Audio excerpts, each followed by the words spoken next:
नमस्कार, मैं हूं अनुसया साहू। विश्व साहित्य सेवा संस्थान सिंगापुर की ओर से आप सभी का स्वागत करती हूं। आज के हमारे मेहमान हैं सिंगापुर के निवासी सत्यजीत रॉय उर्फ राजा जबरदस्ती। सिंगापुर में बसे एक चर्चित हास्य कलाकार और मनोरंजन जगत की लोकप्रिय शख्सियत हैं। अपने अनोखे अंदाज, तीखे हास्य और बेबाक प्रस्तुति शैली के लिए जाने जाने वाले राजा जबरदस्ती ने सोशल मीडिया व मंचीय कार्यक्रमों पर अपनी खास पहचान बनाई है। उन्होंने हास्य के माध्यम से समाज के विविध पहलुओं को सहज और मनोरंजक ढंग से प्रस्तुत किया है, जिससे दर्शकों के बीच उनका एक विशेष स्थान बन गया है। तो चलिए आइए मिलते हैं सत्यजीत राय राजा जबरदस्ती जी से। धन्यवाद जी। जी, आपका बहुत बहुत स्वागत है हमारे मंच पर। Thank you. जी, तो आप सबसे पहले शुरू करते हैं कि आपके बचपन और प्रारंभिक जीवन के बारे में जरा हमें बताएं। देखिए इससे साफ जाहिर हो जाएगा कि मेरी उम्र क्या है। अच्छा। चलो एनीवे बहरहाल मैं I was born in Orissa Orissa hmm. South east part of India जी in a place called Cuttack. जी तो मेरे फादर वहां पे उड़ीसा में थे, वो टाटाज में थे। जी।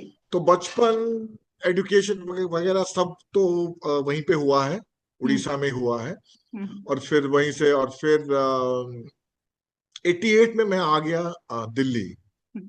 क्योंकि मेरी जो माँ थी she was from Delhi.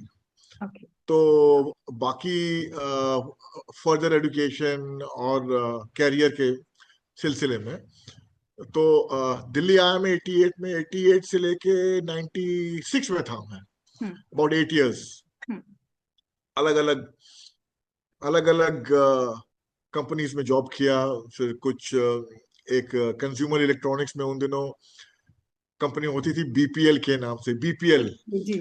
BPL electronics, BPL India. तो खेल के बहुत इट सारे यूज टू प्रोडक्ट्स बी, आते हाँ हाँ, हैं। बिल्कुल बिल्कुल। तो अपने टाइम में टॉप में था बीपीएल। बिल्कुल बिल्कुल। हाँ, तीन ही तो थे उस समय, बीपीएल, वीडियोकॉन और ओनिडा। Correct correct. फिर तो वहां पे थोड़े से हमने टीवीज बेचे, एसेट्रा एसेट्रा। हम्म। और फिर उसके बाद एक जापानीज ट्रेडिंग हाउस था, मारुबेनी कॉरपोरेशन। अच्छा। तो जापानीज ग्लोबल ट्रेडिंग हाउस है वहां पे। तो वहां पे मैंने शिफ्ट किया 2 साल। और फिर 96 में यहाँ आ गए सिंगापुर। जी और एग्जैक्टली 29 इयर्स हो गए हैं मुझे जी सिंगापुर में। जी। क्या बात है। हाँ, तो हाँ जी। आपकी जर्नी मतलब सिंगापुर तक आप इस तरह से पहुंचे। और ये राजा अब तो बिल्कुल बिल्कुल। यह नाम आपको कैसे और कब मिला, इसके पीछे की कहानी क्या है सर? ये सब एक्चुअली शुरुआत हुआ कोविड के टाइम में। यू नो लॉकडाउन था, तो सारा काम तो वर्क फ्रॉम होम ही हो रहा था। जी जी बिल्कुल। तो काफी टाइम भी था अपने पास में। तो फिर मैं एक्चुअली और ये लिखने का काम जो था वो एक्चुअली स्कूल से, I use to write poetry in school, तो वो था। पर वो बहुत सालों से डोरमेंट था, ठीक है ना। और फिर कॉमेडी बीच बीच में, जैसे स्कूल में, कॉलेज में मिमिक्री करना, अलग अलग एक्टर्स की आवाजें निकालने, तो उस समय। और तो वो इस टाइप का। और ये छोटे छोटे स्किट्स करना, छोटे छोटे प्लेस करना। तो ये बट फिर मैंने कोविड के टाइम पे मैंने एक वीडियो देखा, राहत इंदौरी का वीडियो देखा मैंने। तो मैं काफी इंप्रेस हुआ वहां से।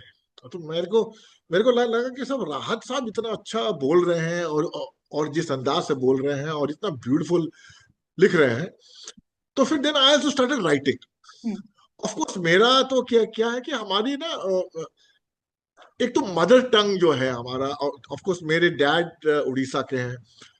तो मदर टंग तो जाहिर है हिंदी है नहीं, राइट।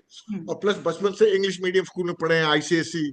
हम्म। तो उतने हिंदी में तो भाई, और यहाँ पे 30 साल यहाँ हो गए हैं सिंगापुर में। तो सबके साथ इंग्लिश में बोलना, तो थोड़ा हिंदी में उतना फ्लुएंसी है, पर उतना है नहीं। I I still have to struggle. आप लोग जैसे आप लोग हिंदी स्पीकिंग स्टेट्स में है, हमेशा हिंदी बोलते हैं, मातृभाषा हिंदी है। तो आप में जो वो जो नेचुरल जो वो हिंदी स्पीकिंग एबिलिटी है ना, फ्लुएंसी है, तो हाँ। हमारे में वो है नहीं, तो we have to make an effort. ठीक करेक्ट। है ना? तो बट एनीवे, और आप बहुत अच्छी हिंदी माँ बोलते हैं सर। नहीं, आई एम ट्राइंग। हम्म। और जो हमारे क्योंकि मेरी माँ एक्चुअली पंजाब से है, हम्म। पंजाबी है। हम्म। तो तो जो मेरे ग्रैंडफादर एक्चुअली ये पार्टीशन के ये बाद दौरान। आए लाहौर से, तो वो लाहौर। उर्दू बोलते थे। अरे वाह। तो थोड़ा उनसे बात कर करके काफी आ गया उर्दू। तो बस ऐसे ही आई स्टार्टेड राइटिंग। हम्म। तो जो भी आए दोस्त यार दोस्त में, बस इसको सुना दूं, उसको सुना दूं। हम्म। तो तो यार दोस्तों ने नाम रख लिया, ये क्या जबरदस्ती की शायरी है, ये क्या जबरदस्ती का शायर है। तो मैंने कहा अच्छा चलो, जब सब जबरदस्ती बोल ही रहे हैं। तो हाँ। राजा एक्चुअली मेरा घर का नाम है। अच्छा अच्छा। तो जबरदस्ती जोड़ दी मैंने, और क्या। अरे क्या बात है। इतना खूबसूरत तो नाम है और बड़ा यूनिक है। मतलब पता हाँ, चलता है कि इसके पीछे कोई कहानी होगी। बिल्कुल बिल्कुल। तो मेरे मेरे को लगा मैं क्या करूं, मैं जबरदस्त लिखूं तो जबरदस्त कुछ ज्यादा हो जाएगा। तो मैंने कहा नहीं नहीं नहीं, तो एक उसमें ई डाल देते हैं। हम्म। तो जबरदस्ती का शायर, जबरदस्ती की शायरी, और क्या। शायर है, शायर और कवि जबरदस्ती के ही होते हैं सर। कभी कभी बंद बोलते बोलते अगर वो निखर गए तब तो लोग बहुत ध्यान से सुनते हैं, वरना स्टार्टिंग में तो सब जबरदस्ती के ही होते हैं। बिल्कुल बिल्कुल, हाँ हाँ हाँ। तो मैंने इसीलिए ना टू प्ले से मैंने कहा यार, अगर भाई ये तो ये मेरे लिए बिल्कुल नया फील्ड था ना। तो हम्म। मुझे उतना कॉन्फिडेंस भी था नहीं कि आगे जाके क्या होगा, will anybody like it, will anybody enjoy it. Hmm. तो इसलिए मैंने नाम डाल दिया जबरदस्ती। बहुत सुंदर कहानी आपकी। सिंगापुर तक का आपका सफर कैसा रहा और यहाँ आने की प्रेरणा कहाँ से मिली? तो फिर उसके बाद जब आप इस फील्ड में उतरे आपके जॉब के जी साथ, हाँ। तो कैसे आप धीरे धीरे आगे बढ़े? आपने नाटक भी शुरू किए, मंच प्रदर्शन भी शुरू किया, तो ये मतलब इसकी यात्रा कैसे शुरू हुई? एक्चुअली ना ये हुआ है, ये जो ओपन माइक्स का जो कॉन्सेप्ट है ना, हाँ हाँ। और ये जो अब ये मेरा जो प्रेजेंट जॉब है, हम्म। ये मेरा जो प्रेजेंट जॉब है उसमें क्या है कि इंडिया, तो one of my main work is कि वो इंडिया जाऊं। और I mean oil and gas ना। तो ऑयल एंड गैस में हमारा ये होता है कि I have to go to India a lot. Hmm. तो इंडिया जाके मैंने ये देखा कि ओपन माइक्स का जो कॉन्सेप्ट है कि जैसे शहरों में होता है, दिल्ली में, बॉम्बे में, अब जाके तो स्टैंड अलग अप। अलग आर्टिस्ट आते हैं एंड दे परफॉर्म। और स्टैंड अप ओपन माइक्स का कॉमेडी। बेस्ट ये है कि एडवांटेज है, हाँ जी हाँ जी, ओपन माइक्स का बेस्ट एडवांटेज है कि nobody is judging you. Correct. आप एकदम, आपका आपकी क्वालिटी जैसे भी हो, अच्छे हो बुरे हो जो भी हो, आप अपना 5 मिनट 7 मिनट जो भी है, आप जाके अपना दिल खोल के परफॉर्म कीजिए। बिल्कुल। और वहां का रिवाज ही है कि usually everybody is encouraging. Correct. ठीक है, तो वहां तो मेरी शुरुआत एक्चुअली यहीं से गया।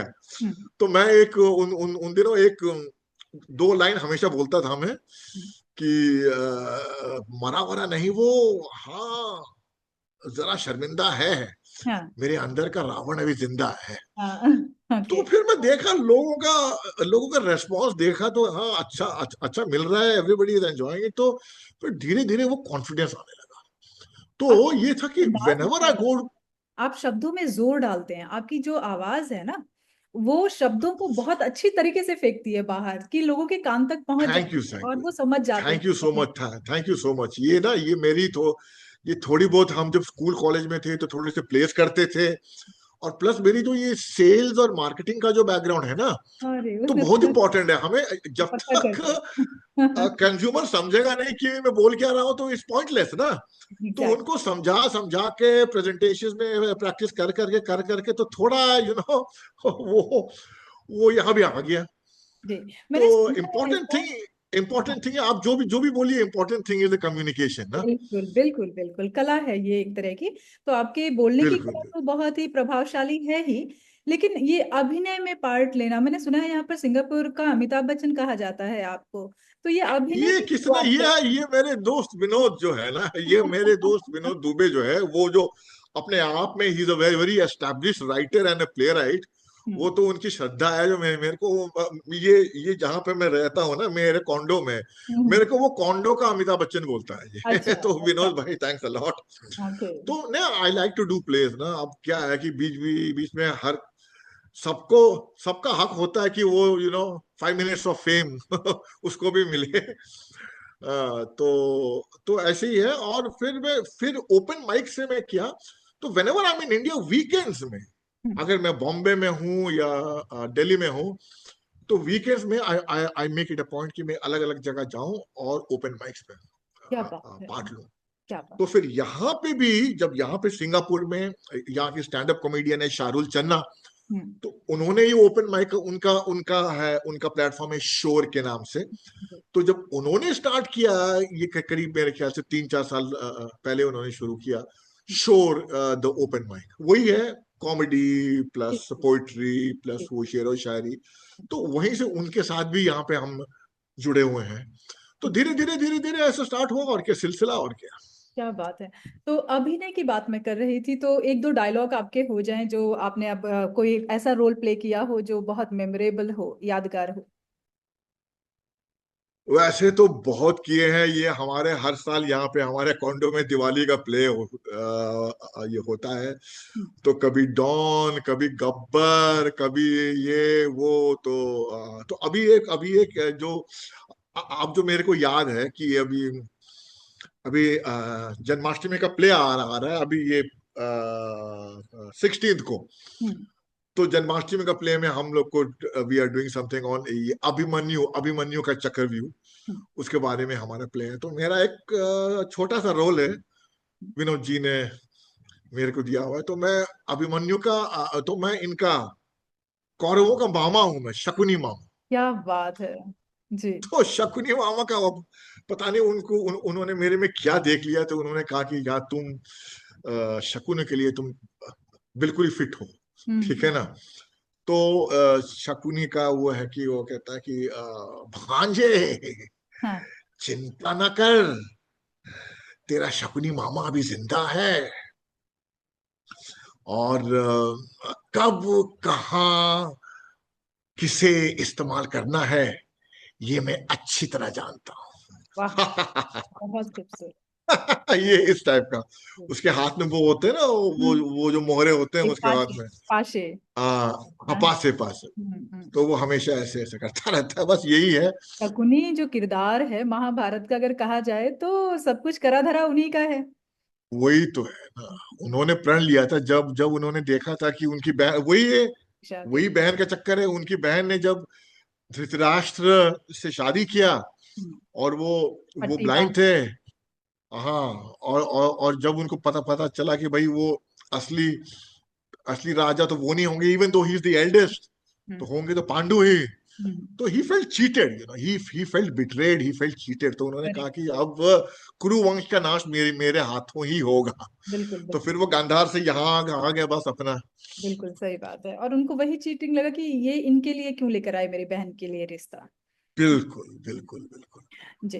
तो हम बढ़ते हैं अपने अगले सवाल की ओर कि आपके कार्यों में समाज की सच्चाइयां और हास्य का मेल देखने को मिलता है, जैसे कि आप एक्ट करते हैं, और जिस तरह के एक्ट होते हैं आपके वो हमेशा एक साहित्यिक कहानी पर निर्भर होते हैं। तो इस संतुलन को आप कैसे साधते हैं? मीन्स कैरेक्टर को पकड़ना और उसे सही तरीके से प्ले करना, तो इसमें कितनी कठिनाई होती है और कैसे आप इस चीज को साधते हैं? ये हाँ, एक्चुअली क्या है ना कि मतलब आप अगर ये टॉकिंग अबाउट एक्टिंग क्या कि हाँ।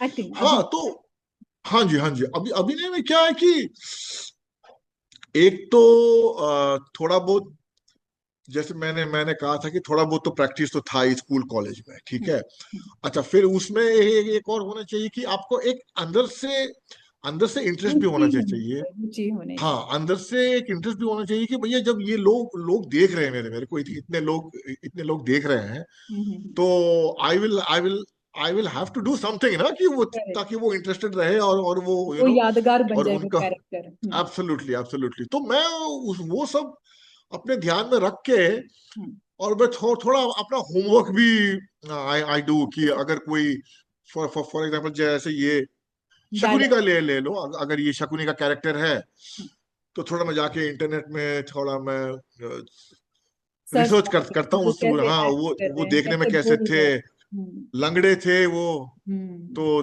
थोड़ा सा उनकी चाल कैसे थी। फिर वो पुराने महाभारत के वो जो सीरियल्स जो आते थे लॉन्ग टाइम बैक, ये हम्म। बी आर चोपड़ा के, हम्म। वो हम्म। सब तो वो थोड़ा बहुत रिसर्च करता हूँ मैं, हम्म।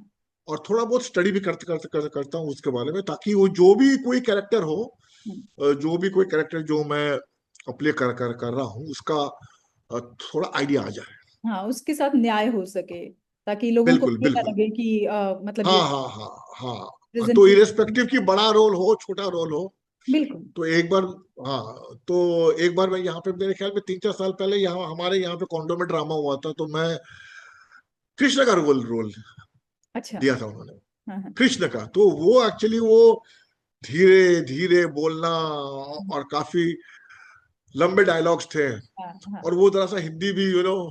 विनोद तो वो खैर बनारस का है, तो हम्म। वो अपने हाई क्लास बनारसी हिंदी में लिखता है वो, अच्छा। जो आधे तो वो सिर के ऊपर जाता है, तो उसको फिर थोड़ा सा, उसको फिर अपने अंदाज से थोड़ा सिंप्लीफाई करके बोलना, हम्म। यू नो तो वो काफी ये टैलेंट था। होता है, और काफी उसमें मेहनत हाँ, करनी पड़ती है आपको। मेहनत था उसमें। जी। तो तो आप। अच्छा है ना, जिस जिस चीज में आप इंटरेस्टेड हो, तो हो, यू बिल्कुल लाइक टू वर्क ना। बिल्कुल, बस इंटरेस्ट की बात है कि आप अगर उसमें इंटरेस्ट की पूरा बात है ना। फोकस हाँ, डालते हैं तो वो चीज निकल कर आ। जबरदस्ती नहीं होना चाहिए, हाँ, बिल्कुल बिल्कुल। जबरदस्ती नहीं होनी चाहिए, अंदर से आनी चाहिए। अंदर से आनी चाहिए, एग्जैक्टली exactly। और जब अंदर से आती है तभी आप उतनी मेहनत कर पाते हैं। हाँ बिल्कुल। तो आपके अनुसार एक कलाकार के लिए सबसे जरूरी गुण कौन सा है? इंटरेस्ट तो है ही, इसके अलावा और क्या क्या चीजें चाहिए होती हैं एक कलाकार के अंदर? भाई देखो, कलाकार तो ये मंच का है वो, ठीक है ना। हम्म। तो थोड़ी वो तो स्टेज फ्राइट नहीं होने चाहिए उसको, एक उसमें एक नेचुरल इंस्टिंक्ट होना चाहिए कि मैं ऑडियंस के सामने। करेक्ट। 99% तो स्टेज को देखते ही, मंच को देखते ही, इतने लोग सामने देखते ही उनको स्टेज फ्राइट हो जाता है। तो बिल्कुल। सबसे पहले अगर आपने कलाकार बनना है, तो ये आप थोड़ी सी बेशर्मी जो है, थोड़ा सा थिक स्किन तो चाहिए, करेक्ट राइट। Correct correct. हाँ, तो थोड़ा सा थिक स्किन तो चाहिए, क्योंकि आपको, आप अगर कोई लाइन भूल भी गए, हम्म। तो आपका प्रेजेंस ऑफ माइंड क्या है, ठीक है ना। करेक्ट। तो आप अगर नर्वस टाइप के हो, उसको थोड़े कैसे से कवर जिटरी टाइप करते के हैं हो, अगर आप भूल भी गए तो उस चीज को कैसे तो कवर करते हैं ताकि ऑडियंस तक ना प्रेजेंट हो कि आप। बिल्कुल बिल्कुल बिल्कुल बिल्कुल, ताकि ऑडियंस को आइडिया ना हो कि मैं, मैं हम्म। भूल गया हूँ या फंबल कर रहा हूँ क्या है। तो वो एक है। तो स्टेज फ्राइट नहीं होना चाहिए, कि चाहे चाहे जो भी हो जाए, चाहे जो भी हो जाए, मैं अपने स्टेज में, मैं अपने मंच पे मैं हूँ। करेक्ट। तो एक वो इस टाइप का वो वो होने हो, इस बिल्कुल टाइप की एक ड्राइव करेक्ट करेक्ट। होनी चाहिए। जी। और फिर बाकी वही है कि थोड़े बहुत मेमोरी अच्छी होनी चाहिए, ये so that you can remember your lines. Hmm. Hmm. सही बात है। बस यही है, और क्या। करें हाँ। हाँ। कि एक कलाकार के लिए सबसे पहले तो वही जो पेट में बटरफ्लाई कर होती हैं उनको कंट्रोल करना होता है। और वो प्रैक्टिस के थ्रू ही आता है कि जितनी बार आप स्टेज में जाएंगे, जितनी बार परफॉर्म करेंगे, और जितनी बार इस मौके को हम्म। आप अचीव करेंगे कि आपको बार बार स्टेज में जाने का मौका मिल रहा है, आप अपना बेस्ट देते जा रहे हैं, देते जा रहे हैं, तो और निखरने में थोड़ा बहुत। सा वही है कि थोड़ा सा एडवांटेज भी हुआ कि थोड़ा, क्योंकि फिर, क्योंकि कॉर्पोरेट लेवल में हमेशा पब्लिक स्पीकिंग का मौका मिलता था, हम्म। हम्म। कस्टमर के आगे, हम्म। मैनेजमेंट के आगे, हम्म। टाउन, ये अपने जो ऑफिस में टाउन हॉल हम्म। हम्म। मीटिंग हम्म। जो होते थे। जी तो जी। पब्लिक स्पीकिंग का वो है, I mean it's all about public speaking ना। आप 100 आदमी के, 50 आदमी, 100 आदमी, 1000 आदमी उनके सामने बोल रहे हो, तो वो जरा तो बिल्कुल। वो अंदर से वो डर जो है वो तो होता है, इवन इवन एक्सपीरियंस लोगों को वो डर जो आपने जो कहा, बटरफ्लाईज जो है, बटरफ्लाईज है वो उसको आप। You must know how to channelize it, उसको करेक्ट आपने चैनलाइज किया, और फिर उसको सही डायरेक्शन में आपने इस्तेमाल करेक्ट करेक्ट। और होमवर्क करना बहुत जरूरी है कि आप अगर होमवर्क तो करना होमवर्क पड़ेगा। करके जाते हैं तो वो धीरे धीरे आपका वो जो निकल के आता है, जितनी प्रैक्टिस होती है आपकी, जो जिस तरह से आप बिल्कुल बिल्कुल बिल्कुल बिल्कुल। होमवर्क नहीं किया है तो वो बटरफ्लाई का मतलब, बेचारी बटरफ्लाईज तो परेशान ही कर देंगे जी। वो तो सही कहा आपने। जी, क्या सिंगापुर का सांस्कृतिक वातावरण आपके रचनात्मक कार्यों को प्रभावित करता है? सिंगापुर में काफी सारे ऐसे सांस्कृतिक प्रोग्राम होते हैं, बहुत सारे ऐसे संस्थाएं हैं जो कि इस तरह के कार्य करती हैं। जैसे आपने एक शोर का नाम लिया कि जो स्टेज जी हाँ। वो देते हैं, वैसे ही बहुत सारे संस्थाएं हैं जो कि स्टेज परफॉर्मेंस के लिए आप लोगों को मौका देते हैं। तो इससे आप कितना सहमत हैं? एक्चुअली ना मैं, या मुझे उतना चांस अनफॉर्चुनेटली मिला नहीं। हम्म। और मैं अब जाके अभी ये जो ये शार्दुला जी है और इनका जो ग्रुप अभी जो है हम्म। कविताई के नाम से, हम्म। ये हम हर हर महीने मिलते हैं। तो अभी अभी हाल ही में लास्ट वीक हमारी हमारी गोष्ठी हुई थी उनके यहाँ पे। हम्म। क्या नाम उसका, गौरी जी, हाँ जी, हाँ हाँ, हम्म। गौरी जी थे। हम्म।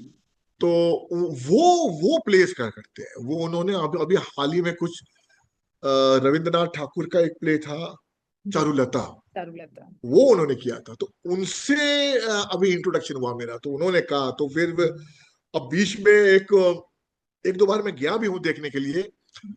एक एक प्रोग्राम होता था सिंगापुर में, दस्तक के नाम से, हम्म। दस्तक। हम्म। वो सारे players, it use to be, मतलब ये दो चार, आई थिंक वो 5-6 दिन का इवेंट होता था। अलग अलग लोग, अलग अलग ग्रुप्स आते थे हम्म। और वो प्लेस करते थे। हम्म। अब शायद 1-2 साल से हो नहीं रहा है। हम्म। तो कुछ इंडिया से भी आते थे कलाकार, हम्म। कुछ एक्टर्स आते थे and they use to perform. Hmm. तो एक दो बार में उनके दस्तक के थिएटर, जो उनके जो ड्रामेज हैं, उनके उनके प्लेस में गया हूँ देखने के लिए। तो बेसिकली ये यहाँ पे उतना सांस्कृतिक का उतना, अगर होंगे भी तो मैं उतना आइडिया है नहीं। बट अभी जो फिलहाल में, पिछले एक्चुअली जो लिटरेरी जर्नी मेरी स्टार्ट हुई है, जो ये आपके वीएसएस से ही। हम्म। आपने जो ऑनलाइन, जी जी शुरू जी। शुरू में हमारे ऑनलाइन होते थे, राइट, ऑनलाइन होते थे। तो वहीं से हमारा स्टार्ट हुआ, सिलसिला ऑनलाइन से स्टार्ट हुआ। हम्म। फिर अभी पिछले कुछ 2-4 महीने पहले आपने आपने एक बहुत फेस टू बड़ा फेस। इवेंट ऑर्गेनाइज किया था शेंटन जी शेंटन वे में, राइट। जी। तो वो मेरा एक्चुअली, आप अगर देखा जाए तो सिंगापुर का पहला इवेंट था, क्या पहला बात, रियल रियल लिटरेरी इवेंट। क्या बात है, क्या हाँ। बात। फिर आपके साथ में, आपके थ्रू से फिर मुझे बाकियों के साथ, उनके साथ में इंट्रोडक्शन हो गया। हम्म। और बस अभी तो गाड़ी चल रही है, और क्या। क्या बात है, चल पड़ी दुकान आपकी। और बहुत बहुत शुभकामनाएं आपको कि जिस तरह से आप जा रहे हैं आप ऐसे ही थैंक चलते यू। जाइए। और वीएसएस थैंक यू आपको तरक्की देता ही रहेगा, आपका नाम आगे करता ही रहेगा। थैंक यू सो और मच। आपके अंदर वो गुण है, एक्चुअली आपके अंदर जो कला है, और जिस तरह से आप कला का सम्मान करते हुए अपने काम को आगे करते हैं। और मैंने आपका देखा है बोलने का तरीका। आप बात जहां तक पहुंचानी होती है ऑडियंस के दिमाग में या दिल में, वो पहुंचा देते हैं। मतलब कह कुछ और रहते हैं। जैसे आपने मैं शोर में जब गई थी, आपको देखा मैंने परफॉर्म करते हुए। आपने वुमेन इश्यूज निकाले, आपने बुजुर्गों के इश्यूज निकाले, और कितने अच्छी तरीके से उसे नॉनवेज वेज तरीके से कहते हुए आप उनके दिल की बात कह गए कि एक वुमेन क्या सोचती है, और एक मतलब बुजुर्ग क्या सोच सकते हैं उम्र दराज जो होते हैं। तो वो बहुत बेहतरीन था और मुझे बहुत ही अच्छा लगा। और तभी मैंने ये सोच लिया था कि मैं अब आपसे मिलूंगी तो आपसे काफी सारी बातें करूंगी आपकी जर्नी के बारे में। तो आप मुझे ये बताएं थोड़ा कि आपके अनुभव में सिंगापुर और भारत की सांस्कृतिक कार्यशैली में क्या प्रमुख अंतर है। तो वैसे आपने परफॉर्मेंस तो सिंगापुर से ही शुरू की, लेकिन जो कॉलेज की परफॉर्मेंस आप भारत में करते थे, तो अंतर क्या दिखाई देता है आपको वहां के मंच में और यहाँ के मंच? वही देखिए, इंडिया में तो अब यहाँ थोड़े पढ़े लिखे लोग हैं, थोड़े से सोफिस्टिकेटेड लोग हैं। ऑब्वियसली सिंगापुर में तो थोड़ी सी लोगों की जो सुनने हाँ। पर ये है कि वो यहाँ पे क्या है कि people are well behaved, obviously. Yes. Yes. India में तो आप जानते हो हर टाइप के लोग हर हैं, तरह। ठीक है ना। हर टाइप के लोग हैं, और थोड़ा सा डिमांड भी हर टाइप का है वहां पे। जी। आप डिपेंड करते हो, आप अगर यू नो यंगस्टर्स, अगर यंगस्टर्स ज्यादा है तो वो कुछ और सुनना चाहते हैं, वो थोड़ा सा चुलबुला टाइप का, हम्म, थोड़े से हंसी मजाक नोटी, हम्म, और थोड़ा सा उस टाइप का, हम्म, ज्यादा सीरियस नहीं। हम्म, अगर अगर थोड़े से अडल्ट ऑडियंस है, बड़े बड़े लोग हैं और उसमें से थोड़े से प्रोफेशनल्स भी है, हम्म, तो वो थोड़ा सा सीरियस चीज सुनना चाहते हैं और ज्यादा मजाक करके इधर उधर की चीजें बोल नहीं सकते। तो वहां पे क्या है कि ऑडियंस का वैरायटी बहुत है इंडिया में, ठीक है ना। आप कहाँ पर, आप मॉल्स में जा रहे हो वहां अलग ऑडियंस मिलेगा, ओपन माइक में जा रहे हो अलग ऑडियंस, इवन इवन बॉम्बे में, आप बॉम्बे में जाओगे तो वहां की ऑडियंस आपको अलग मिलेगी, थोड़ी सी चिल टाइप की है। जी बिल्कुल। थोड़ी सी चिल है, अगर क्योंकि वहां पे क्या है, इंग्लिश भी काफी वो, हम्म, इंग्लिश हुआ हिंदी हुआ तो जो भी, तो थोड़ी सी चिल टाइप की। दिल्ली में आपको अलग से ऑडियंस मिलेगा। फिर आप कोई कौन सी इवेंट, जैसे रेख, एक इवेंट है हर साल होती है रेखता। हम्म, रेखता ये 4-5 दिन का इवेंट हो रहा है, वो सारे शेरो शायरी उसमें हाँ हाँ, बड़े बड़े शायर आते हैं। आते तो हैं। ये नॉर्मली विंटर्स में होता है। वहां पे इस टाइप के इवेंट में जाओगे तो साइड में जो हम जैसे जो कलाकार लोग हैं ओपन वाले, फ्रीलांसर्स जो है, तो हम्म, यहाँ पे इनको, ये जावेद अख्तर साहब और अच्छे अच्छे लोग सब आते हैं, ये उनका उनका मंच पे वो बैठे रहते हैं, और साइड में हमारा फ्रीलांसर्स का अपना चलता रहता है। चलता रहता है, हाँ। करेक्ट है पर और वो है कि वो अलग अलग जगह, इंडिया में वैरायटी बहुत है, बहुत है। पर कभी कभार थोड़ा सा डिमांडिंग होता है, क्योंकि ऑडियंस ना, अगर वहां पे छपरी टाइप के लोग आ गए हाँ, तो थोड़ा प्रॉब्लम हो सकता है। Correct correct. और वहाँ हाँ, और अभी, बहुत हाँ हाँ जानकार सॉरी, भी तो हैं। ये जो, हाँ जी, हाँ हाँ, बोलिए बोलिए बोलिए। बहुत बड़े बड़े स्टेज में, मंचों में बहुत जानकार लोग भी हैं जो चीजों के। तो आप जब तक मंझे ना हो तो उन मंचों में परफॉर्म हाँ करना आपके लिए एक बहुत बड़ा चैलेंज हो सकता है भारत। हाँ हाँ हाँ। यहाँ पे क्या है कि सिंगापुर में थोड़े फॉरगिविंग है लोग, कि हाँ, अगर लोग अगर गलती एक्सेप्ट से कोई कर हो भी लेते गया हैं। तो चलो यार, ये अपना तो ठीक है अपना, वी ऑल नो कि हम तो प्रोफेशनल्स तो है नहीं, हाँ, और ये हमारा तो डे जॉब अलग है, तो we are doing it as a hobby, तो उतने, अगर कोई कोई कुछ हुआ भी तो चलो, ओके चलता तो वो रिस्पेक्ट है। कर। इंडिया में नहीं, इंडिया में एक्सपेक्टेशन, क्योंकि भाई हाँ, वैरायटी इतनी है और टैलेंट इतना है, तो एक्सपेक्टेशन भी थोड़ा सा हाई होता है इंडिया बिल्कुल बिल्कुल बिल्कुल, सही कहा आपने बिल्कुल। तो प्रवासी जीवन के दौरान आप जैसे भारत से आप यहाँ पर आए हैं, और हम जैसे लोगों को में। प्रवासी भारतीय कहा जाता है। हाँ हाँ हाँ हाँ, तो प्रवासी प्रवासी, जीवन, जी जी, डायस्पोरा। जीवन के दौरान आपको किन चुनौतियों का सामना करना पड़ा और आपने उन्हें कैसे पार किया? तो क्या मंच लेने के लिए भी आपने कहीं जबरदस्ती की?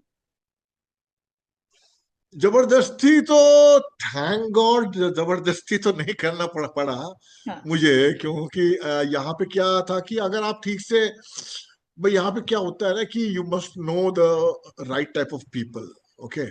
अगर आप आपकी नेटवर्किंग अगर अच्छी है, तो शुरू शुरू में थोड़ा सा टाइम लगता है टू फाइंड आउट कि कौन क्या कर रहा है और क्या क्या है, क्यों क्यों, क्योंकि यहाँ पे क्राउड भी तो बहुत छोटा है ना। हम्म, यहाँ पे it's not easy to find. मेरे को आप लोगों को ढूंढने में इतने साल लग गए मैं मुझे राइट। तो कौन क्या कर रहा है, थोड़ा सा टाइम लगा। बट यहाँ पे क्या है कि थोड़ा अगर आप, if you know the right type of people, then यहाँ पे आप वो सर्कल जो है वहां पे आ ही जाते हो। और प्लस मैंने क्या किया था, मैंने एक्चुअली एक वो वही, बैक टू पब्लिक स्पीकिंग, मैं जब यहाँ आया था, एक टोस्ट मास्टर्स हम्म, करके एक वो है, टोस्ट मास्टर्स का एक वो, ये सीमा जी का क्या था। कहते हैं, सीमा जी का हाँ था जी, मास्टर, सीमा जी का। हाँ हाँ हाँ, हाँ। तो टोस्ट मास्टर एक एक्चुअली एक एसोसिएशन है, हम्म, ठीक है ना। हम्म, तो जहां पे इस लाइक पब्लिक स्पीकिंग, तो जैसे गोष्ठी होती है हमारी पोएट्री में, हम्म, इनका भी, ये भी हर हफ्ते इनके गोष्ठियां होते हैं, और ये बेसिकली हम्म, कोई भी टॉपिक में आके बोल बोल सकते, सकता है। बोल तो ये मेरी एक्चुअली जो, ये जो स्पीकिंग और जो टॉकिंग का जो, ये जो सकते। एक्सपीरियंस की जो शुरुआत हुई है, ये टोस्ट मास्टर से हुई है। क्या बात है। तो शुरू शुरू में मैं काफी एक्टिव था, तो काफी मैंने प्रोजेक्ट्स भी किए, तो पर वही है कि जॉब के फिर वो, अब देखिए मेरा तो जॉब ऐसे था कि सेल्स एंड मार्केटिंग का मतलब महीने में ऑलमोस्ट 15-20 दिन तो ट्रैवलिंग था। एक टाइम ऐसे था, आई मीन जब जब मैं थर्टीज में था, थर्टीज और फोर्टीज में था, तो बाप रे इतनी ट्रैवलिंग, इतनी ट्रैवलिंग। और फिर अब तो खैर उतना है नहीं, क्योंकि अभी तो और भी लोग हैं, बट उस समय क्या था, और ये ट्रैवलिंग के बीच में इतना I used to not get the time. तो बट वो था कि टोस्ट मास्टर से हमने स्टार्ट किया था, और धीरे धीरे धीरे धीरे धीरे नेटवर्किंग बढ़ा, और उसमें से कुछ इंडियंस भी थे।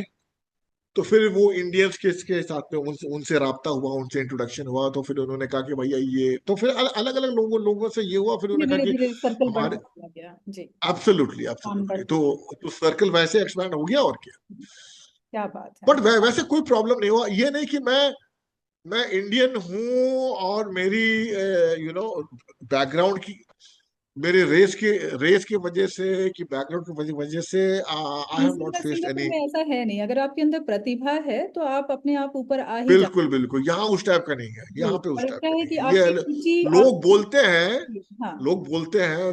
सुना भी हूं मैं, ऐसे कोई आइसोलेटेड अगर अगर कोई हो भी नहीं, ये, बट आई इन जनरल, कोई इस टाइप का कोई इशू नहीं। हाँ। हाँ। नहीं, आपका व्यक्तित्व इस तरह का है कि आप अपनी जगह बना ही लेते हैं, आप अपने कदम जमा ही लेते हैं वहां पर, आपके जो हाँ, करने का थोड़ा तो तरीका। एडजस्टेबल। जब आप आए हो दूसरे देश में रहने के लिए और वहां पे काम करने के लिए, तो थोड़ा मंचों तो को भी एडजस्टिंग कैसे मेंटेलिटी कलाकार। तो होना ही चाहिए। ये सोच के आपको आना है, कि ये these people will not adjust according to me, ये मेरे को एडजस्ट करना है इनके हिसाब से। बिल्कुल बिल्कुल, और नहीं, और मंचों को भी तो कलाकार की जरूरत होती है, कलाकार को भी मंच की बिल्कुल जरूरत होती है। तो बिल्कुल मंचों बिल्कुल पे बिल्कुल। कलाकारों को सभी चाहते हैं कि उनके मंच तक वो पहुंचे, ताकि ऑडियंस को अच्छा लगे और सुनने हम्म में मजा आए। तो सर, मैं आपसे ये जानना चाहूंगी कि युवा पीढ़ी को अपनी भाषा और संस्कृति से जोड़े रखने के लिए आपके क्या सुझाव है वैसे।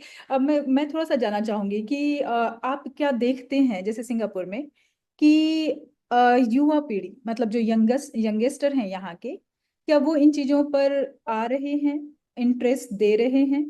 जैसे कविताएं हैं या अभिनय है, जैसे आपका जो मंच है उसमें कितने युवा होते हैं परफॉर्म करने वाले। युवा तो देखिए क्या है कि अब देखिए हमारे टाइम में, फॉर एग्जाम्पल मैं आपको बताता हूँ, हम जब यंग थे ना उस समय इंटरनेट था, हम्म। ना उस समय मोबाइल था। ये था, ठीक हाँ। है, हाँ। ना स्मार्टफोन्स थे, ना कुछ थे, तो वो कुछ और ही था। तो हमारा जो फाउंडेशन जो है, हम्म। वो सारा लोगों से बातचीत करके ही हुआ है, राइट। बिल्कुल बिल्कुल, फेस या टू। तो बुक्स पढ़ पढ़ के, या हम्म। बुक्स पढ़ पढ़ के, या लोगों से कम्युनिकेट करके, फेस टू फेस ही ज्यादा था। हमारे पास कहाँ था, ऑनलाइन तो था ही नहीं उस समय कुछ ना। नहीं था, नहीं था। तो अगर आपको कुछ बोलना है, तो आपको वो फोन उठाना पड़ेगा, वो लैंडलाइन, हम्म। If you want to talk, या तो फिर आपको जाके फेस टू फेस आपको you have to talk. But अब क्या हो गया कि अब तो जेन जी या जेन अल्फा, जो अब तो इतना कुछ इनके पास ऑलरेडी है, जो हमारे पास कुछ था नहीं। अब इनके पास ऑलरेडी, जब आदमी पैदा होता है, उसके पास व्हेन ही इज बॉर्न, तो वो आंखें खोलते हुए देखता है, अरे यार ये तो ऑलरेडी सारा इंफॉर्मेशन उसके उंगलियों पे है। बिल्कुल तो बिल्कुल। इतना, बिना हाँ, तो यंत्र हमें के बिना सोच ही नहीं सकता। जी। जो चीज हमें, you know it could take hours and days to find out something, यहाँ पे तो जरा सा उंगली इन्होंने किया और सारा और सारी इंफॉर्मेशन इंफॉर्मेशन आ गया। आंखों के और सामने। अब तो एआई भी आ गया, आर्टिफिशियल इंटेलिजेंस भी आ गया है। अगर आपको कुछ आता भी नहीं हो, तो आप जस्ट उसको डाल दीजिए, कमांड क्लिक कीजिए, दीजिए, वो अपने आप सब कुछ आपके लिए जाएगा क्रिएट करके दे देगा। आपको। हाँ, तो बस मेरा सिर्फ ये है कि मैं, पर देखिए देखिए, तीन चीजें जो है, तीन चीजें तो हमेशा हमेशा रहेगी। एक तो प्रॉब्लम्स तो होंगे, राइट। आपके टाइम में, आपके हमारे टाइम में अलग प्रॉब्लम्स थे, आपके टाइम में अलग प्रॉब्लम्स है, और ये प्रॉब्लम्स तो होंगे, ठीक है ना, there is no life without. पर वो है कि प्रॉब्लम्स के अब प्रॉब्लम सॉल्विंग आपकी जितनी कैपेसिटी है वो, that is the most thing कि what type of problems you can solve and are you a problem solver. ठीक है ना। तो प्रॉब्लम्स जो आदमी जितना ज्यादा प्रॉब्लम सॉल्विंग स्किल उसमें है वो ही आगे बढ़ सकता है। एक problem solving, decision making and communicating, ये तीन चीजें जो है दीज आर, ये चाहे 21st सेंचुरी हो, चाहे 31st सेंचुरी हो, चाहे वो सारे इंसान खत्म भी हो जाए और सारे रोबोट्स भी आ जाए, लेकिन decision making, problem solving, communicating skills, ये तीन तो हर युग में रहेंगी। ठीक बिल्कुल, है ना। एकदम तो 100% हाँ, सही बात कह रहे हैं आप। बिल्कुल बिल्कुल, तो ये चीज हमेशा रहेंगी। और यंगस्टर्स को ठीक है अभी जो है, क्योंकि डिमांडिंग इतना हो गया है कि अभी जो यंगस्टर्स को पर वो है कि अब कुछ और, अब जैसे लिटरेचर है, अब हमारे टाइम में अलग था, अभी तो अलग है। अब तो हमारे टाइम में यूट्यूब नहीं था, you have to read a book. अभी क्या है कि अब इनके पास में यूट्यूब आ गया है। ठीक है, अब पढ़ने की भी जरूरत नहीं, ऑडियो वो सुन ऑडियो सकते बुक्स हैं। हैं, बिल्कुल ऑडियो, सुन लीजिए आप। ऑडियो विजुअल, और ऑडियो विजुअल भी आ गया है। तो इनके पास टूल्स, हमारे टाइम में हमारे पास उतने टूल्स थे टूल्स नहीं, नहीं थे। इनके पास में टूल्स ज्यादा है। टूल्स ज्यादा। एट देयर टूल्स बहुत है, इंफॉर्मेशन बहुत है, आर्टिफिशियल इंटेलिजेंस है। अब देखिए ना, इंटेलिजेंस आर्टिफिशियल हो चुका है, स्टुपिडिटी अभी भी ओरिजिनल है। ठीक है। बिल्कुल। आप आर्टिफिशियल इंटेलिजेंस आपने सुना होगा, you will never hear about artificial stupidity. हाँ। बेवक इंटेलिजेंस आर्टिफिशियल हो गया, बेवकूफी अभी भी असली है। असली है। ठीक है। सही। हम्म। तो ये है कि यंगस्टर्स के पास में टूल्स बहुत बहुत है, साधन बहुत है। हम्म। अब इंटरेस्ट, अब जो चीज हमें इंटरेस्टेड थे, अब देखिए कि हमारे में भी क्या था, रोमांटिसिज्म भी था। अब पोइट्री के लिए यू नीड, ये जो कुछ तो लैकिंग ना, यू नीड समथिंग। ये जो ये जो क्रिएटिविटी जो है, ये कहाँ से आती है? कुछ तो आपने फीलिंग किया। देखा हो, कमी था। वो आपको किसी का दिल टूटा, किसी को कुछ नुकसान पहुंचा, कोई जीत गया, कोई हार गया, कोई कुछ तो हर्ट हुआ, कुछ तो दर्द हुआ, समथिंग वाज लैकिंग, जिसको भरने के लिए यू स्टार्टेड। बट वो जो वैक्यूम है, वो जो वर्ड को भरने भरने के लिए कोई आर्टिस्ट हो गया, कोई पोएट हो गया, कोई शायर हो गया, चित्रकार। कोई स्टैंड अप हो गया, कोई ऐसे ऐसे। तो वो चीज जो है, अब जो है, अब वो हमारे टाइम में तो वो अलग था। अब जो है कि अब इनके पास में एटलीस्ट मटेरियल तौर पे तो सब कुछ है। तो इनके है कि थोड़ा, ये है अब टू कि थिंक लाइक इस्तेमाल अ कैसे पोएट। करते हैं जी।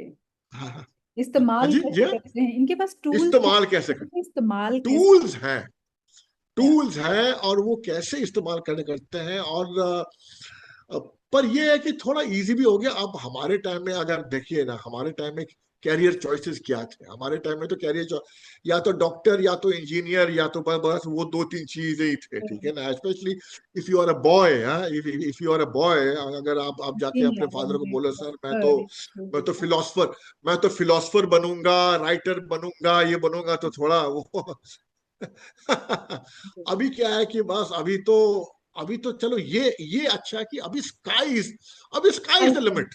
करेक्ट करेक्ट, आपके आपको पास में जितना कुछ उड़ा। ना हो, फिर आपके भी आप पास में बहुत कुछ कुछ कर स्किल सकते हैं। ना भी हो, तो मैं ये कह रहा था कि हाँ, उनके पास में टूल्स है, हम्म। और उनके पास में साधन बहुत है। और ये भी है कि आजकल थोड़े से पेरेंट्स भी पता है कि भैया, ये डॉक्टर इंजीनियरिंग के अलावा भी अलग और बहुत से ऑप्शंस हैं। आजकल तो इन्फ्लुएंसर्स का जमाना है। अगर आपके कुछ ना भी कोई स्किल हो, और आपके अगर सोशल मीडिया के अच्छे स्किल्स हो, आपके यूट्यूब में और इंस्टा में अच्छे अच्छे फॉलोअर्स हो, तो उसके भी तो वो भी एक साधन है टू अर्न मनी ना। True true. हाँ हाँ, तो बहुत बहुत ही कैरियर ऑप्शंस है। तो अब बस ये है कि अब ये देखना है कि यंगस्टर्स की वो तो किस किस तरह से इस्तेमाल डायरेक्शन, करते हैं? जी। हाँ जी हाँ जी, जी। वो किस डायरेक्शन में जाते हैं, बिल्कुल ये बिल्कुल। देखना है। बिल्कुल। तो सर, अब तक का आपका सबसे यादगार प्रदर्शन रचना कौन सी रही है और हम उसे सुनना चाहेंगे?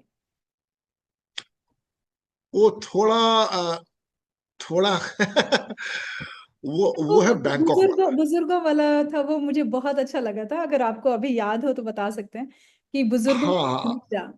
जी। ये जो वो जो क्या चीज, हाँ वो जो जोड़ो, राइट राइट राइट, ये वाला। ये आपको शोर का इवेंट को अटेंड किया क्या आपने? एक ही अटेंड किया था, उसी में मैंने सुना था आपको। बहुत वो जो बेहतर। वो जो अच्छा अच्छा अच्छा, वो वाला है ना, अच्छा, जो मैं आखिरी में आया था वो, हाँ वो वाला, हाँ ठीक है हाँ। ठीक। एक सेकंड, ये वाला, हाँ जी।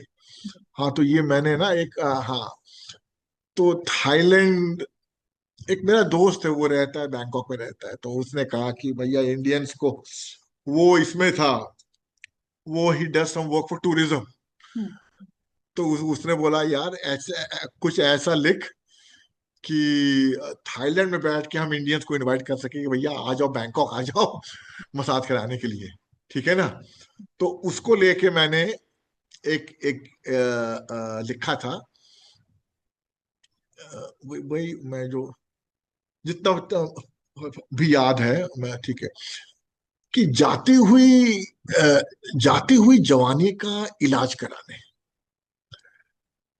बढ़ती हुई उम्र का लिहाज कराने, जाती हुई जवानी का इलाज कराने, बढ़ती हुई उम्र का लिहाज कराने, घटिया सवालों के मुंह पे मार के जवाब, आ जाओ बैंकॉक इलाज कराने, मसाज कराने, सॉरी, आ जाओ बैंकॉक मसाज कराने।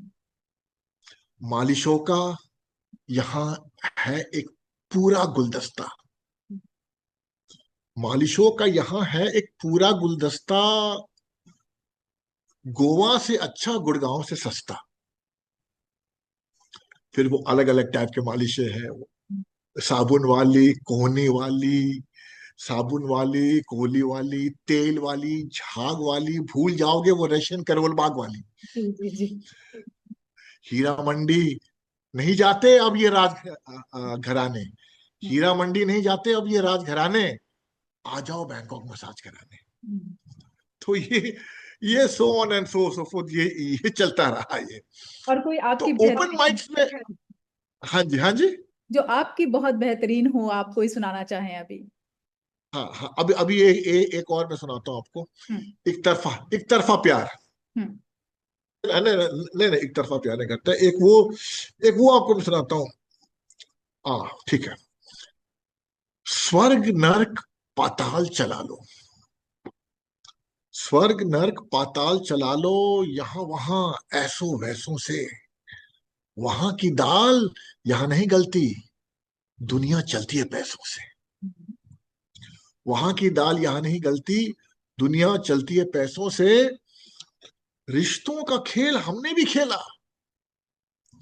रिश्तों का खेल हमने भी खेला, न जाने कैसों कैसों से, मुझे जलाकर मुझसे ही जलती, दुनिया चलती है पैसों से। डरता कौन है, डरता कौन है, मरता कौन है, ये काले अक्षर है जैसे भैंसों से, प्यार मांगा था हो गए गलती, दुनिया चलती है पैसों से। क्या बात, क्या बात है, हकीकत कह दिया आपने। बिल्कुल। बिल्कुल बिल्कुल, जी। दुनिया घूमाओ पहले, लेकिन बाद में यही पता चलेगा, चाहे जौन सी भी फीलिंग से गुजर जाओ, लेकिन फाइनली पैसा तो चाहिए ही, और दुनिया पैसों। Finally finally, absolutely absolutely. जी जी। तो किन व्यक्तियों या घटनाओं ने आपके जीवन को सबसे अधिक प्रभावित किया? ये थोड़ा पर्सनल क्वेश्चन है, तो आप मुझे बताइए और जस्टिस करिएगा इस सवाल के साथ। व्यक्ति, ये देखिए मैं जो मेरे अंदर जो ट्रिगर आता है ना, the reason why I write poetry is, मैं ऑब्जर्व करता हूँ, हम्म। मैं ऑब्जर्व करता हूँ, हम्म। कुछ जा रहा होता हूँ, कुछ मैं देखता हूँ, अचानक मेरे माइंड में आता है कुछ ना, तो वो ट्रिगर आता है, तो नॉर्मली इवेंट्स हो गए, या जो घटनाएं जो हैं, आसपास के। जी। तो इसीलिए मैंने एक बार ये मैं लिखा भी था कि न फलसफी, हम्म। फलसफी मीन्स उर्दू में फिलोसफर को फलसफी कहते हम्म। हैं। न फलसफी बनने का शौक है और ना ही दिखते हैं। हम्म। हम तो बस नजरें घुमा लिया करते हैं और लिखते हैं। ते हैं, क्या बात है, क्या बात है, तो बेहतर। तो कोई भी घटना, कोई ट्रिगर हो गया, जैसे ये जब ये पहलगाम हुआ था तो मैंने कुछ लिख दिया।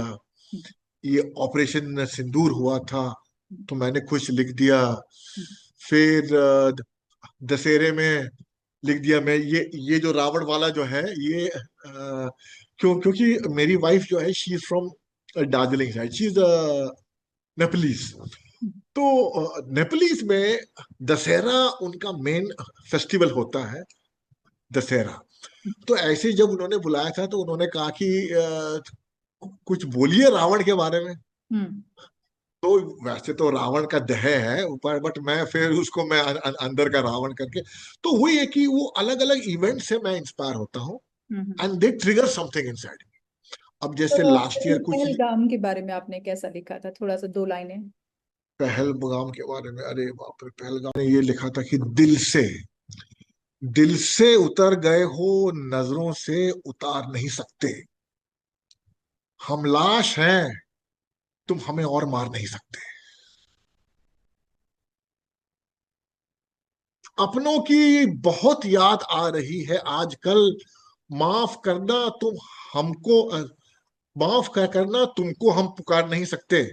क्योंकि वो आपने देखा होगा जो इंसिडेंट जैसे हुआ था, हम्म। एक वो ये आ गया था, एक वो डिवाइडिंग लाइन आ गया था कि बिल्कुल। आप हो और हम है, वो इस टाइप का जैसे इन्होंने माना भी था। हम्म। अपनों की बहुत याद आ रही है आजकल, माफ करना तुमको हम पुकार नहीं सकते। कुछ भी तो नहीं है तुम, हम, सॉरी, कुछ भी तो नहीं है हम तुम्हारे लिए, इस बात को तुम भी नकार नहीं सकते। ऐसा नहीं है कि हमने कोशिश नहीं की, पर मान गए तुमको सुधार नहीं सकते। तुम्हारे हर चाल से हो गए हैं वाकिफ, तुम्हारे हर चाल से हो गए हैं वाकिफ। कुछ भी हो जाए तुमसे तो हम हार नहीं सकते, तुमसे तो हम हार नहीं सकते। क्या बात। ये मैंने लिखा था। जी, बहुत खूबसूरत। फिर सिंदूर के ऊपर भी लिखा था आपने, सिंदूर मिशन के ऊपर। हाँ, सिंदूर के ऊपर में भी मैं, इस सिंदूर के ऊपर में लिखा था कि झुकना, झुकना पड़ेगा या झुकानी पड़ेगी, सिंदूर की कीमत चुकानी पड़ेगी। परेशान हो, परेशानी बढ़ेगी, सिंदूर की कीमत चुकानी पड़ेगी। हमने उनको समझा दिया हमारा फर्ज था, हमने उनको समझा दिया हमारा फर्ज था। कंगाल खुश रहे हैं, कंगाल खुश हो रहे हैं, अरे वो कर्ज था। आपको याद होगा वो सिंदूर के दौरान एक इनका एक आईएमएफ का लोन एक इनका ग्रांट हुआ था। जी जी ठीक है ना। जी। हमने उनको समझा दिया हमारा फर्ज था। कंगाल खुश हो रहे हैं, अरे वो कर्ज था। दरियाओं का मुस्तकबिल क्या होगा, मुस्तकबिल मीन्स फ्यूचर। दरियाओं का मुस्तकबिल क्या होगा कह नहीं सकते। पानी और खून एक साथ बह नहीं सकते, नहीं सकते। क्या बात है। पानी और खून एक साथ बह नहीं सकते। बचना पड़ेगा या बचानी पड़ेगी, सिंदूर की कीमत चुकानी पड़ेगी। अब तो तय है, हम्म। अब तो तय है कि दुश्मनी निभानी पड़ेगी, सिंदूर की कीमत चुकानी पड़ेगी। क्या बात। ये मैंने लिखा। बहुत खूबसूरत, बहुत सुंदर। Thank you so much. जी। तो सर, आपके जीवन में मिला कोई ऐसा सम्मान या अनुभव जो आपके दिल के सबसे करीब हो, जब कभी आपने अभिनय किया हो या पोएट्री कही हो, शायरी कही हो, और कोई ऐसा पारितोष जो आपको मिला हो जो आपको बहुत मतलब दिल खुश कर गया। वो तो देखिए, वो तो मेरा पहला जो मेरा फर्स्ट वो हमेशा वो याद रहता है, जो मेरा जो पहला ओपन माइक जो था, हम्म। वो मैं मेरा एक वो एक जो यहाँ में जो सिंगापुर का जो पहला ओपन माइक जो जो मैंने किया था, वो मेरे ख्याल में 3 साल पहला था वो। तो मेरे को पता भी नहीं था कि यहाँ पे लोग समझ पाएंगे क्या। मैं जरा सा हिंदी बोलता हूँ या हिंदुस्तानी में या उर्दू में, जो इस टाइप का मिक्स है। हम्म। तो या तो मैं इंग्लिश में बोलूं या सिंग्लिश में बोलूं या हिंदी में बोलूं, कि आई वॉजंट श्योर कि क्या रिस्पॉन्स आएगा। बट वो पहला ओपन माइक था यहाँ पे सिंगापुर में, जो अच्छा रिस्पॉन्स आया, टच वुड। और जो मैंने पहला ओपन माइक किया था, मैंने दिल्ली में किया था। हम्म। मैंने एक वहाँ एक अक्षरा कैनॉट प्लेस एक जगह है वहां पे, तो वहाँ एक कनॉट मेरे प्लेस है। ख्याल में, हाँ जी हाँ जी, तो कस्तूरबा गांधी मार्ग में वहां पे अक्षरा अक्षरा थिएटर है। तो वहां पे होते हैं ये स्टैंड अप ओपन माइक्स वगैरह। हाँ ओपन। हाँ जी हाँ जी। तो और वहां पे थोड़ा सा स्टैंडर्ड भी हाई है, क्योंकि वो थिएटर है, तो थोड़ा सा वो आसपास का माहौल भी क्राउड। वैसे ही है। हाँ, तो वहां पे किया था, तो काफी डरा हुआ था पर वो हो गया अच्छा। तो ये तो वो भी हमेशा याद रहेगा। याद रहेगा। आपका जो भी आपका पहला परफॉर्मेंस जो है ना, बिल्कुल बिल्कुल। वो हमेशा याद रहेगा। क्योंकि आपके दिल में ये कशिश होती है कि मुझे बस परफॉर्म करना है, मुझे मौका मिल रहा है, ये मेरे लिए बहुत बड़ी बात है। बिल्कुल और वो जो बिल्कुल खुशी बिल्कुल। होती है वो कभी नहीं भूली जाती है। जी। तो हाँ बिल्कुल बिल्कुल। सर, हम आखिरी पड़ाव पर पहुंच गए हैं अपने साक्षात्कार में। तो आने वाले समय में आपके कौन से प्रोजेक्ट या योजनाएं हैं, थोड़ा सा मैं जानना चाहूंगी। कहाँ कहाँ परफॉर्म करने वाले हैं, ऐसा कुछ अंदाजा है आपको? जैसे आपने कहा कि अब अभी मैं अभी अभिमन्यु क्या वाली। है कि मैं, हाँ, अभी तो एक तो मेरा ये प्ले अभी आने वाला है यहाँ पे। फिर मैं अभी, अब ज्यादातर मेरे पोइट्री स्टैंड अप ही होंगे इसके बाद। क्योंकि अभी शारुल जी अभी इंडिया में वो आ जाएंगी, तो एक शायद अगस्त में, एंड ऑफ अगस्त या सितंबर में एक और इवेंट होगा यहाँ पे सिंगापुर में। प्लस अभी मैं सेकंड हाफ में काफी टाइम में इंडिया में अभी अभी मैं रहूंगा, दिल्ली में और बॉम्बे में। तो एटलीस्ट ये जो अलग अलग टाइप के जो इवेंट्स हैं, वो मैं अटेंड कर वो आई विल बी अटेंडिंग। और फिर दिसंबर में जो रेखता का जो हो रहा है, उसको मैं आई विल अटेंड, मुशायरा। Not as a performer, as a audience, hmm. और एज अ फ्रीलांस पोएट। क्योंकि वहां पे साइड लाइन में काफी फ्रीलांसर्स भी आते हैं और वो अपने अपने सुनाते हैं। तो ये जो सितंबर 14। अक्टूबर हाँ जी हाँ जी, तो 14 ये जो सितंबर आने वाले को। ये जो सेकंड हाफ जो होगा, हम्म। वो काफी वो काफी इंडिया सेंट्रिक होगा इस बार। अच्छा अच्छा। सिंगापुर में अभी हम लोगों का भी होने वाला है 14 सितंबर को, जो है हार्बर फ्रंट टावर 2 में। हाँ हाँ हाँ जी हाँ जी हाँ उसमें जी, भी आप अपने, आएंगे? हाँ जी सर, हाँ जी जी, श्योर श्योर श्योर श्योर। जी बिल्कुल। 14 को ना? हाँ हाँ, 14 ये को। वीएसएस ये वीएसएस का इवेंट है? हाँ, वीएसएस का इवेंट है जो पहले आपने अटेंड किया था, तो वैसा ही हाँ event हाँ है, हाँ, इस राइट। पर हार्बर फ्रंट टावर 2 में है। और अच्छा बिल्कुल अच्छा। उसी तरह का है, लेकिन अब इस बार बोलने वालों को थोड़ा ज्यादा मौका दिया जाएगा, क्योंकि पिछली बार ये था कि 2 मिनट में बोला नहीं जाता। तो कोशिश रहेगी कि आपको कम से कम चार धड़ाधड़ धड़ाधड़ पाँच मिनट धड़ाधड़, दिया जाए। बिल्कुल भी, बिल्कुल बिल्कुल बिल्कुल। तो आया और मशीन गन जैसे बोल के चले गया। एक्चुअली समय हिंदी दिवस है तो बहुत सारे कार्यक्रम हो जाते हैं। तो इस वजह से और जो पोएट्री वाले प्रोग्राम होते हैं जैसे शोर है, तो उसमें क्या होता है कि सिर्फ बोलना ही है, तो 2 घंटे में आराम से काफी सारे हाँ, जो परफॉर्मर हैं वो आ जाते हैं और परफॉर्म करके चले जाते हैं। लेकिन यहाँ पे अच्छा दो अच्छा। घंटे में हमें कुछ डांसेस भी करवाने होते हैं, कुछ चर्चाएं भी हाँ, करनी होती हैं, और कविताएं भी बुलवानी होती हैं। तो इस वजह से थोड़ा सा समय की सीमा कम हो जाती है, बट इस बार हमने थोड़े प्रोग्राम कम किए हैं ताकि जो कवि हैं उनको बोलने का मौका समय ज्यादा। बढ़िया बढ़िया बढ़िया बढ़िया। 14 को हो रहा है ना? 14 को हो रहा है? हाँ हाँ, ठीक 14 है, सितंबर को शाम के समय। तो ठीक है जी। सर, हमारे दर्शकों और श्रोताओं के लिए आपका कोई खास संदेश और वीएसएस के बारे में आप कुछ कहना चाहें?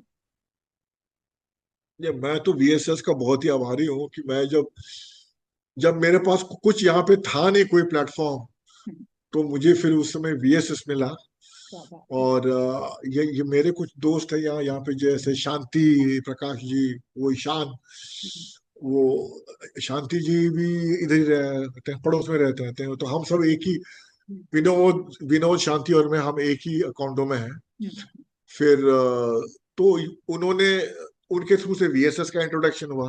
हम्म, फिर वीएसएस में आप लोग मिले। हम्म, फिर वो ऑनलाइन का ऑनलाइन पोर्ट्री का सिलसिला स्टार्ट हुआ। हम्म, तो वो काफी मैं तो वीएसएस से क्या क्या हुआ ना, कि काफी जो अच्छे अच्छे लोग से आप अगर मिलते हो ना, तो आपका भी थोड़ा स्टैंडर्ड भी थोड़ा सा एलिवेट हो जाता है, ठीक है करेक्ट। ना। सही बात। तो आप भी कोई कुछ, आप भी तो सीखते हो ना, इट्स बिल्कुल इट्स बिल्कुल। Learning experience. बिल्कुल। हाँ आप, हाँ बिल्कुल, आप जितने अलग अलग लोगों से सुनोगे, और सब सब एक से एक पहुंचे लोग हैं, तो ऑटोमेटिकली आप कुछ सीख के ही जाओगे ना वहीं बिल्कुल से।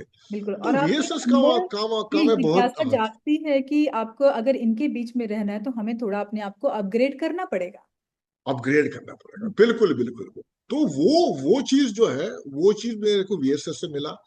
और फिर वीएसएस से मेरे फिर वो अलग गोष्ठियों में आना जाना हुआ, फिर अलग दोस्त वहां बनने से लगा। जी। जुड़ गए। तो सर्कल काफी बढ़िया एक्चुअली। जी। बट अभी ये है कि अब इसको बस, अब जो मेरा जो मेन ऑब्जेक्टिव है कि अब यहाँ पे नहीं, अब जब इस मुकाम तक हम पहुंच गए हैं, अब ये बैक नहीं आ सकता। अभी ये ऊपर ही जाएगा, अब इसको और ही बढ़ाना है। बिल्कुल। अब इसको, इसलिए अभी हम लोगों ने ये रखा है कि जितने कवि पार्टिसिपेट करेंगे एक उनका शो करवाया जाएगा, और वो कुर्ता बिल्कुल पैजामा और बाकायदा शॉल ओढ़ कर आएंगे जैसे एक बड़े कवि आते हैं।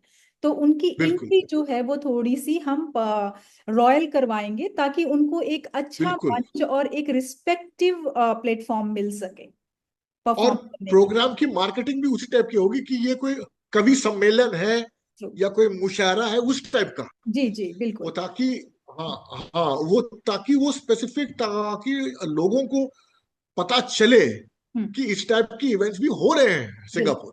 बिल्कुल। तो इसको तो आगे बढ़ाना है। इनफैक्ट मैंने काफी जो इन लोगों से काफी बात किया, कि इनको कोई पांच छह पोएट्स ने मिलके एक इनका अपना एक ग्रुप भी इन्होंने बनाया हुआ है। हम्म। अब- और वही है कि बस इसको कैसे, वही चैलेंज तो यही है ना, कि इसको कैसे आगे बढ़ाया जाए। बिल्कुल बिल्कुल। और नहीं, उनके अंदर हाँ प्रतिभा है, अब वो प्रतिभा निकालनी है, उन्हें मंच की जरूरत है। तो हर जगह वो हाँ, लोग भी बिल्कुल। प्रयास कर रहे हैं, हम लोग भी प्रयास कर रहे हैं कि प्लेटफॉर्म उनके बिना चाहिए। हाँ हमारा मंच अधूरा है, और मतलब मंच के बिना वो भी अधूरे हैं। तो अच्छा है कि जितने ज्यादा मंच होंगे उतनी ज्यादा परफॉर्मेंस होंगी और उतनी ज्यादा उनकी कलाएं निखरेंगी। और निखरेंगी तो बिल्कुल बिल्कुल। अब ये है कि ठीक है, मंच हो गए, आपने परफॉर्म कर लिया, लेकिन अब उसी मंच को और अपग्रेड करना है। और कवियों को अपग्रेड भी करना है। और ज्यादा अपग्रेड तरीके से, जैसे आप कपिल शर्मा शो को ले लीजिए कि पहले में हाँ और अब में कितना अंतर आ गया है। कि जैसे बहुत है। नॉर्मल, और वो अपग्रेड करना बहुत जरूरी होता है, आप चाहे जहां पर भी जो भी परफॉर्म करें। तो वो अपग्रेडेशन भाई की पहले, है और वो करने की कोशिश की जा रही है। अब बिल्कुल देखिए देखिए, आप अगर इसी के कपिल का शो का जो आपने जो कहा था, कि पहले खाली एक्टर्स आते थे, जी जी। अब तो एक्टर्स है, राइटर्स भी आने लग गए हैं, परफॉर्मर्स आने लग गए, इन्फ्लुएंसर्स, अब तो इन्फ्लुएंसर्स भी आए हैं। बिल्कुल बिल्कुल आ बिल्कुल। गए हैं। हाँ। तो तो वो उसमें अलग अलग टाइप के एक्ट लोग हैं। कर हाँ रहे हैं वो कोई मामूली नहीं रहे, क्योंकि उनके उनको जिस तरह से हाँ प्रदर्शित किया जाता है, जिस तरह से उनका नाम आगे लाया जाता है, वो खास बन जाते हैं। काम वो वही कर हाँ रहे हैं बिल्कुल जैसा वो पहले करते थे। बिल्कुल। क्रिएटिविटी वही है, लेकिन उनको शो करने का, उनको प्रेजेंट करने का तरीका जो है अब वो काफी हाई लेवल का हो गया है। तो वही लेवल अब हमें भी अपने कवियों के लिए रखना है। जी। जी हाँ जी। तो सर, बिल्कुल। दर्शकों और श्रोताओं के लिए कोई आपका संदेश? संदेश का तो बस ये है कि मैं एक, आपने कहा था तो मैं एक वही है कि एक मैं कुछ लिखा था जी जी जी। ये राइटर्स के बारे में, कि देखिए देखिए यही जो चीज है, प्यास न जाए भूख न जाए लिखते रहो, कलम से स्याही सूख न जाए लिखते रहो। लिखते क्या बात। दुनिया जब तक ठहर न जाए लिखते रहो, अल्फाज में जब तक बहर ना आए लिखते रहो। मुफ्त में आजकल राय मिल रहा, लिखते रहो। मैं खाने में भी चाय मिल रहा, लिखते हाँ, रहो। क्या बात है। बहुत खूबसूरत। डूबता सूरज, डूबता सूरज फिर से चढ़ता, लिखते रहो। पता है आजकल कोई नहीं पढ़ता, लिखते लिखते रहो। लिखते जी। एक खत एक दिन तेरे नाम आएगा, लिखते रहो। तेरा जहर उस दिन तेरे काम आएगा, लिखते लिखते रहो। रहो। बस लिखते रहो। क्या बात है, बहुत खूबसूरत सर। बहुत खूबसूरत, और बहुत मजा आया आपसे बात करके। आपकी जिंदा दिली आपके शब्दों में, आपके बोलने के तरीके में दिखाई देती है। आप ऐसे ही निखरते थैंक यू। रहें और अपने कला को, अपने अभिनय को मंचों पर प्रदर्शित करते रहें, श्रोताओं को आकर्षित करते रहें। हमारे मंच पर आने के लिए बहुत बहुत धन्यवाद और शुक्रिया। बहुत बहुत बहुत बहुत धन्यवाद आपको। Thank you so much for this and for your time. Thank you. Thank you. Thank you. शुभ रात्रि। शुभ रात्रि।